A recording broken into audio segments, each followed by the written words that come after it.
Thinks Out Loud, your source for all the digital expertise your business needs. Well, hello again, everyone, and welcome back to Thinks Out Loud, your source for all the digital expertise your business needs. My name is Tim Peter. This is episode 432 of The Big Show, and thank you so much for tuning in today. I very much appreciate it.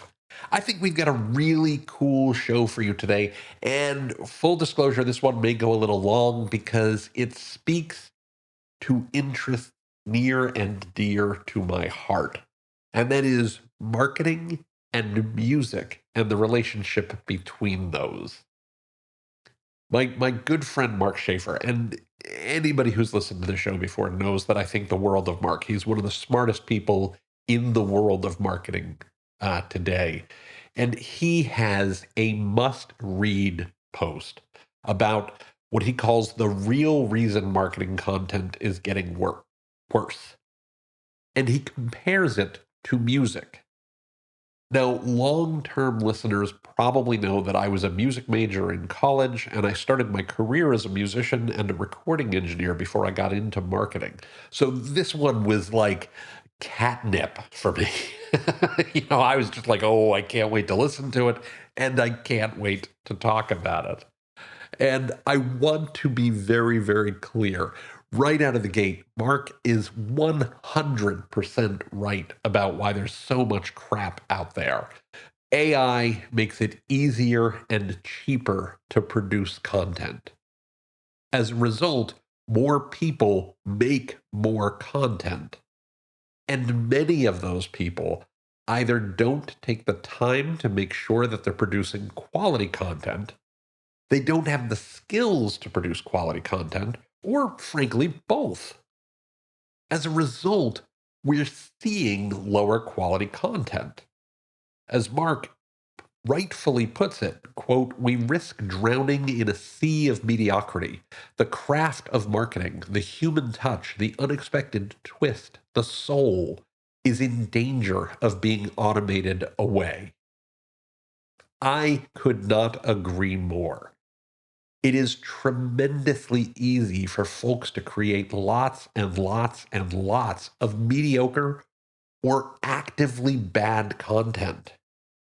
And that makes it tougher for you to stand out in a sea of noise. It's just harder to be seen and heard and recognized. I actually made a similar point way back in 2018 in an episode called "Digital Makes Marketing Easier for Everyone, which makes marketing harder for everyone." So this has been a topic that I've thought about a lot over the last couple of years. I also share his very real concern about providing younger marketers with the opportunities to learn their craft better in an episode called "Will AI Make Marketers Dumber?" earlier this year. Those are very, very real concerns and very real risks and shouldn't be ignored in marketing or in music or anything else we do as creative individuals. And frankly, creative people as human beings. Creativity is such a core component of what we do. So up to this point, I completely agree. So you might be going, cool, what's your beef then? What's your point? Really, there are 3 points that I want to make. One is that we need to keep growing and learning. We need to learn how to use these tools to our advantage. The second is that we need to help others do the same. And the third is that we need to give space for new ideas. Because ultimately, we're not the customer. We have to be willing to listen to what's changing in the marketplace and changing in our customers' worlds to support them. And I want to be fair. I don't think Mark is suggesting don't do that. In fact, I'm confident he's not. It's that we want to be very careful when we talk about, when things were better or how change can hurt, that we're looking at both the pros and the cons. I'll give an example. Mark said, quote, when everyone relies on the same tools, you create a homogenized sound and a lack of diversity. He was talking about both music and marketing. Ironically, in the episode about one of Mark's favorite topics, building a human brand in the age of AI, that we did about a year ago, I mentioned one of my favorite YouTube music shows, Mary Spender, who's a bit of a protege of Rick Beato, the YouTuber Mark mentioned. I am very familiar with Rick and his arguments. My issue with his arguments, his general argument, is that not everything was better years ago. The way we did things before can lead to stagnation or missing something genuinely interesting and novel. Decca Records famously passed on the Beatles. Millennium Records rejected Madonna. RSO, the Robert Stigwood organization, passed on U2. And Def Jam Records signed and then dropped from the label Lady Gaga, a decision Def Jam's founder has called one of the worst decisions he's ever made. And that's before we get into some of the terrible behaviors that existed in a world where gatekeepers existed.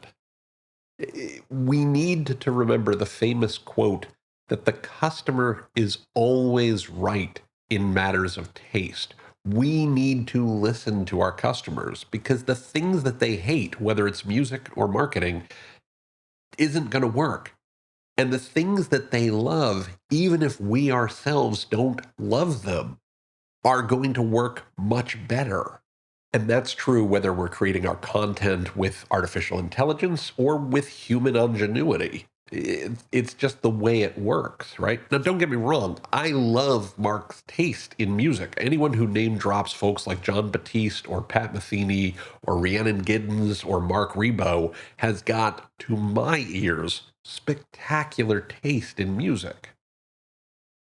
But as marketers, we have to remember that the things we don't like might still work for our customers. They're not us. And I have to touch on a point here that's really important for anybody who's listening and is over the age of, say, 30 or 35. As we get older, it's tougher for us to get excited by the new. There's research that shows that we love stuff we first encountered between the ages of 10 and 30 more than the things we'll encounter at any other period in our lives. It leads to something called the reminiscence bump, where art and music and film and fashion and a whole host of other life experiences we encountered during those formative years have greater, longer lasting impact than items we encounter before then or after then. We simply are wired to like the things that shaped us at certain points in our lives more than other things. It's one of the reasons I've talked about reverse mentors from time to time. These are younger colleagues who mentor more veteran professionals on technology, media, trends, things like that. They help you keep in touch and get exposed to new things. Maybe the thing we don't like works for other people, for customers in different demographics or sociographic segments. And our reverse mentors can be an important part of learning what resonates with audiences other than ourselves. For example, I think there's a lot of great pop music out there, most of which I was introduced to by my reverse mentors. I'm thinking of people like Chappell Roan or Sabrina Carpenter or Zach Bryan, Casey Musgraves, Kendrick Lamar, Megan Thee Stallion, SZA, Billie Eilish, Olivia Rodrigo. They're producing, in my opinion, amazing work that might take a little bit more exposure to get comfortable with if you're outside the reminiscence bump period of your life. And that's as true for people who are 40 as it is for those of who, like me, aren't 40. And let's be fair, there's a lot of crap too. What we have to remember is there's always been a lot of crap. We remember the great stuff, not the crap. I looked at the top hits of 1984 on Wikipedia, which was right in the peak period of the reminiscence bump for me. I was a teenager. It was also a fairly great year for music, given the number of songs you still hear from that period played, on Spotify and on the radio and in stores and restaurants and the like, there are some absolute classics on that list. What would surprise you if you looked are there are also some, well, let's call them not so much classics. Things like Twist of Fate by Olivia Newton John, or Think of Laura by Christopher Cross, or Time Will Reveal by DeBarge. They barely register in my mind. And again, I loved music in that era. These were some of the biggest hits of a huge year in music. And I'm like, what? Huh? Meh. They just don't stick because they were garbage. There's another example that I point to all the time that Tina Fey once mentioned. She said Saturday Night Live. We all remember the Saturday Night Live when we were in college because it was great. It was the best. And Tina Fey has said Saturday Night Live was always terrible. Think about this. There are roughly 8 skits in every episode. They've had 968 episodes since the show started. And they usually have about 21 episodes per season. So that's, if we take 8 skits and 968 episodes, that's roughly 7,700 skits across its 49 season history, or about 168 skits per season. Now, how many of those do you remember? I can maybe think of a few dozen. I mean, let's call it 100 in total, which is just a little bit over 1% of all the skits they've ever done. I suspect if you spend some time on this, maybe you'd come up with 100 or 200. That means that roughly 98 to 98.9% are, at best, not very memorable, if not actively bad. We just remember the classics, the ones that really stand out for us. And I'm sure if we think of the television commercials or the radio commercials or the print ads of that period, or whatever period was your youth, there is going to be some absolute classics that stand out in your mind. And most are going to be things you don't recall because there was a lot of crap in that era, too. Which brings me to my next point and the next thing that I want to remind folks about, and why I'm actually encouraged to a degree by the amount of garbage that's out there. I know that's a weird thing to say, but the reality is we live in a world now where there is more democratization of access to these tools. According to Clay Shirky, the media scholar, publishing used to be an industry. Now it's a button. That's more good than bad. It doesn't mean that there's no bad. You've heard me say many times before that when you invent the ship, you invent the shipwreck. By creating more access to tools, more people can create. Some of them are going to create garbage. Some of them aren't going to know the difference in creating garbage. And some of them are going to come up with ideas and brilliant concepts that we might never have heard of, whether that's music or art or publishing or marketing or anything else. But they simply never had access to the tools before. I told a story not long ago in a back and forth I had with some folks on Reddit about starting out in recording studios and how inexpensive computers and recording have opened up making music to an entire universe of people who would never have had a chance to make records. All of my mentors, everybody I worked with, worked on major label releases. The engineer who taught me the most had learned from Roy Haley, who'd won multiple Grammy awards working with Paul Simon and other artists in the 60s and 70s.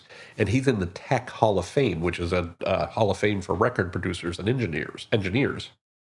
I started out as a gopher. Then I was a second engineer under that guy for a couple of years before I was told I could call myself an engineer. And it was another year or two of long shifts and lots of hand-on experience, recording anything I could before I even started producing.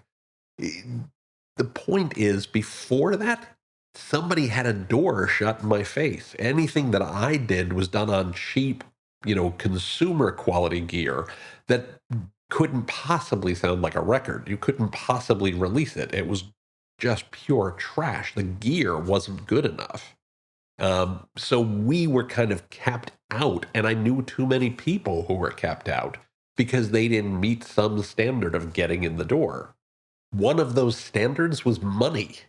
Even the first semi professional studio I worked in, the gear alone cost probably $100,000, which would be roughly 250,000 to 300,000 adjusted for inflation.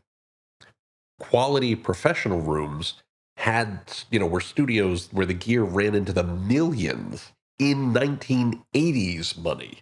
You couldn't get your hands on pro quality gear without someone, a gatekeeper, letting you in the room. That isn't necessarily a good thing, right? Because it created a whole environment where you couldn't create, where you couldn't explore, you couldn't do things unless somebody let you in the door. And if you couldn't hack it, if you couldn't cut it, they'd shove you out the door just as quickly as they let you in to replace you with the 50 or 100 or 200 people who had their faces pressed against the glass, hoping for a shot at getting in. My point is that the old way prevented many, many people from ever getting an opportunity. Today's marketers, folks who are trying to learn how to do this on the fly, without the gatekeepers, they lack the tutelage, they lack the training, they lack the teaching that I got from some of these world class engineers. But they also lack the gatekeepers who are preventing them from getting their foot in the door. That's a pro and a con simultaneously. Marketers are no longer getting yelled at for writing terrible copy or letting an AI do it. There are no gatekeepers, and that means that if you're like a small business listening to this, you can do things that couldn't have even been done 30 years ago. That's not necessarily bad. Yes, you invent the ship, you invent the shipwreck. No gatekeepers means some people who shouldn't publish get to. And by mean shouldn't get to publish, I mean spammers and terrible folks who are trying to, defraud customers. That's bad. That's actively bad. But creating the opportunities for folks who may not have had them before is a good thing. And I think that's why what we really need to focus on and what's most important, and this I do come back to Mark in a big way because I agree with him entirely, is that we have to learn A, to listen to our customers. B, we have to learn to help others learn. And C, we need to cultivate judgment. We need to learn how to have great judgment, and we need to teach others to have great judgment. AI can create, but not everything it creates is going to be good. Not everything it creates is going to work for our customers or for their taste. That doesn't mean that it's bad and we shouldn't use it. It means we have to exhibit judgment. We have to exercise judgment. We have to help people who we encounter who maybe's judgment needs a little bit of help to learn what makes for good quality and what makes for less good quality, what's better or worse. We need to do the work and especially teach our employees, our mentees, younger colleagues, other professionals who we encounter in the world and in the marketplace how to think through the answers that artificial intelligence gives them to know whether those answers are helpful, whether they're true, whether they're kind, whether they make a better reality for all of our customers. Because machines can't do judgment. And it doesn't matter whether it's creating something that sounds like it existed in the 80s or the 90s or the 2000s, or if it's creating something that sounds entirely novel and new. Judgment is going to matter. That's a place we own. Better or worse are judgment calls. It's up to us to make sure we're thinking through what better or worse means, what better or worse content and messages and experiences we're putting out in the world. and whether we're willing to live with the consequences of those judgments. Because ultimately, it's not artificial intelligence that decides to release content. We're the ones who decide whether we put out something that's great or something that's crappy. We're the ones who decide whether we're going to try to create something that might go down as a classic or something that we put out there because we're just trying to get a quick hit. AI is not destined to make music or marketing worse. That's our decision. The only ones we'll have to blame, and that our customers and audiences should blame for crappy content, for crappy music, for crappy marketing, is us. So let's celebrate the demise of gatekeepers. Let's use that to our advantage. Let's ensure we're thinking long and hard about what works for our customers and trying to explore and embrace the novel and new when it works. Artificial intelligence can be an incredibly powerful tool. It's our choice whether we use it to create something crappy or whether we use it to create classics. I can't wait to see how you use it. Now, looking at the clock on the wall, we are out of time for this week. I want to remind you again that you can find the show notes for today's episode, as well as an archive of all past episodes, by going to timpeter.com/podcast. Again, that's timpeter.com/podcast. Just look for episode 432. Don't forget that you can click on the subscribe link in any of the episodes that you find there to have Thinks Out Loud delivered to your favorite podcatcher every single week. You can also find Thinks Out Loud on Apple Podcasts, Spotify, YouTube Music, anywhere fine podcasts are found. I would also very much appreciate it if you could provide a positive rating or review for the show whenever you use one of those services. If you like what you hear on Thinks Out Loud, if you enjoy what we talk about, if you like being part of the community that we're building here, please give us a positive rating or review. Reviews help other listeners find the podcast. Reviews help other listeners understand what Thinks Out Loud is all about. They help to build our community, and they mean the world to me. So thank you so much for doing that. I very, very much appreciate it. You can also find Thinks Out Loud on LinkedIn by going to linkedin.com/TimPeterAssociates. You can find me on Twitter or X or whatever you want to call it this week by using the Twitter handle @TCPeter. And of course, you can email me by sending an email to podcast@timpeter.com. Again, that's podcast@timpeter.com.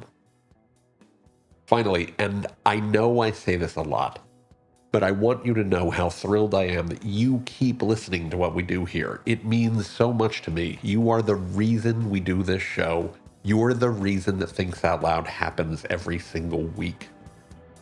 So please keep your messages coming on LinkedIn. Keep hitting me up on Twitter. Keep sending things via email. I love getting a chance to talk with you, to hear what's going on in your world, and to learn how we can do a better job building on the types of information and insights and content and community that work for you and work for your business. So with all that said, I hope you have a fantastic rest of your day. I hope you have a wonderful week ahead. And I will look forward to speaking with you here on Thinks Out Loud next time. Until then, please be well, be safe, and as always, take care, everybody.